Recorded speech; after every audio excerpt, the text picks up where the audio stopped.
मेरा मायका। माँ से जुड़ा है मायका।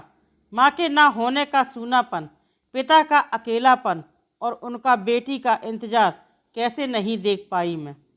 बच्चों की गर्मियों की छुट्टियां लगे अभी 2 दिन ही हुए थे। सुबह सुबह पापा का कॉल आ गया। बोले बेटा कब आओगी। मैंने अनमने मन से बोल दिया पापा कुछ पक्का नहीं है, ऋषि टूर पर गए हैं, उनके आने के बाद देखती हूँ। पापा की आवाज़ रुआसी हो गई। बोले बेटा तुम्हारी माँ नहीं है तो क्या हुआ, तुम्हारा मायका तो है और मैं तो हूँ। ऋषि से बात करो और जल्दी आ जाओ। जी पापा के आगे कुछ बोल ही नहीं पाई। जब तक माँ थी उनसे रोज़ फ़ोन पर ढेरों बातें करती थी। साल में एक बार गर्मी की छुट्टियों में मैं पूरे 10 दिन के लिए मायके जाती थी। वो सुख किसी जन्नत से कम नहीं होता था। बच्चों से ज़्यादा मुझे गर्मियों की छुट्टियों का इंतज़ार रहता था। पर जब से माँ गई मेरा मायके जाने का मन ही नहीं करता। ऐसा लगता जैसे मेरा मायका ही खत्म हो गया। एक सूनापन, एक खालीपन सा मेरी ज़िंदगी में भर गया था। पापा एकदम शांत स्वभाव के थे और कम बोलते थे, पर सबकी ज़रूरत का पूरा ध्यान रखते थे। ऐसा नहीं कि मैं पापा को प्यार नहीं करती थी, पर बचपन से मैं माँ से ज़्यादा करीब थी, या यूँ कहूँ कि वे मेरे दिल के सबसे करीब थी। अपने सारे सुख दुख एक सहेली की भांति मैं उनसे साझा करती थी। आज सुबह पापा का कॉल आया तो उन्हें मना नहीं कर पाई। पापा का दिल रखने के लिए ऋषि से बोलकर अगले ही हफ्ते के टिकट करवा लिए और पहुंच गई मायके। जैसे ही दरवाजे पर पहुंची माँ की याद आ गई। ऐसा लगा जैसे वो अभी बाहर निकलकर मुझे गले लगा लेगी। सोच के आंखें भर आईं। किंतु आज माँ की जगह पापा बाहें फैलाए मेरा इंतज़ार कर रहे थे। सालों बाद पापा को गले लगा के खूब रोई। पापा ने अपने आंसू छुपाते हुए प्यार से मेरे सिर पर हाथ फेरा तो दिल थोड़ा हल्का हो गया। बहुत दिन बाद पापा को देखा, कमज़ोर लग रहे थे। वैसे तो भाई भाभी और पापा सभी मेरा बहुत ध्यान रख रहे थे। बच्चे तो अपने खेल और मस्ती में व्यस्त हो गए थे, पर न जाने क्यों मेरी नज़रें हर पल जैसे माँ को ही ढूंढती थी।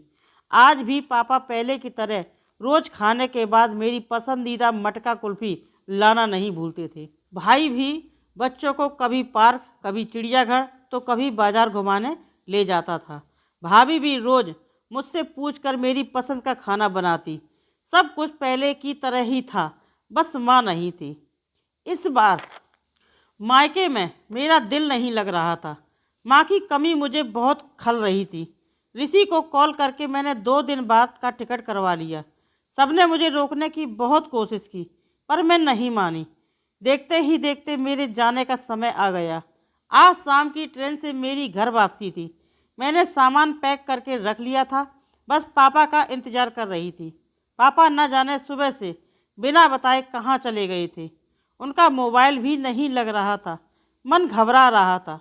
बिना बताए आखिर गए कहाँ। इधर मेरी ट्रेन का समय भी होता जा रहा था। समझ नहीं आ रहा था कि क्या करूं। तभी पापा का कॉल आया। बोले गुड़िया तुम लोग स्टेशन पहुंच जाओ, मैं सीधे वहीं पहुंच रहा हूं। हम लोग स्टेशन पहुंच गए। ट्रेन सही समय पर थी। पापा स्टेशन पर हमारा इंतज़ार कर रहे थे। उनके हाथ में एक बॉक्स था। उन्होंने मुझे देते हुए गले लगाया और बोले इसे ही लेने गया था, इसलिए देर हो गई, संभाल के रखो। मैंने आश्चर्यचकित होते हुए पूछा इसमें क्या है। पापा की आंखें भर आईं। अपने आंसुओं को पोंछते हुए बोले तुम्हारी माँ का प्यार। कुछ समझती तभी ट्रेन आ गई। हमें ट्रेन में बैठा के पापा और भाई ने विदा कर दिया। मेरी नज़रों से ओझल होने तक पापा वहीं खड़े हाथ हिलाते रहे। मैं भी एक टक न जाने कब तक बाहर खिड़की से उन लोगों को निहारती रही। तभी बेटे ने आवाज़ दी और मेरे हाथों में एक चिट्ठी थमाते हुए कहा मम्मी नाना जी ने ये आपके लिए दिया है। मैंने तुरंत चिट्ठी खोली। मेरी प्यारी गुड़िया रानी, सदा खुश रहो।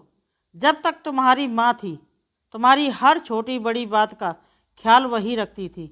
मैं जानता हूँ कि मैं तुम्हारी माँ की जगह तो नहीं ले सकता, पर उनकी कमी की पूर्ति करने की कोशिश तो कर ही सकता हूँ।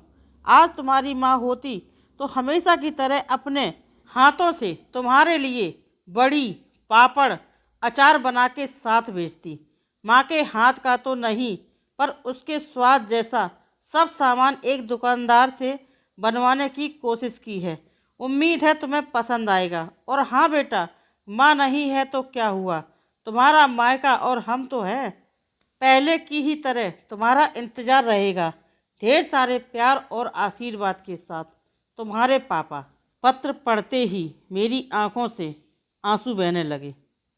मेरे मुंह से निकला, आई लव यू पापा। बात छोटी सी थी, पर उसमें अथाह प्यार समाहित था।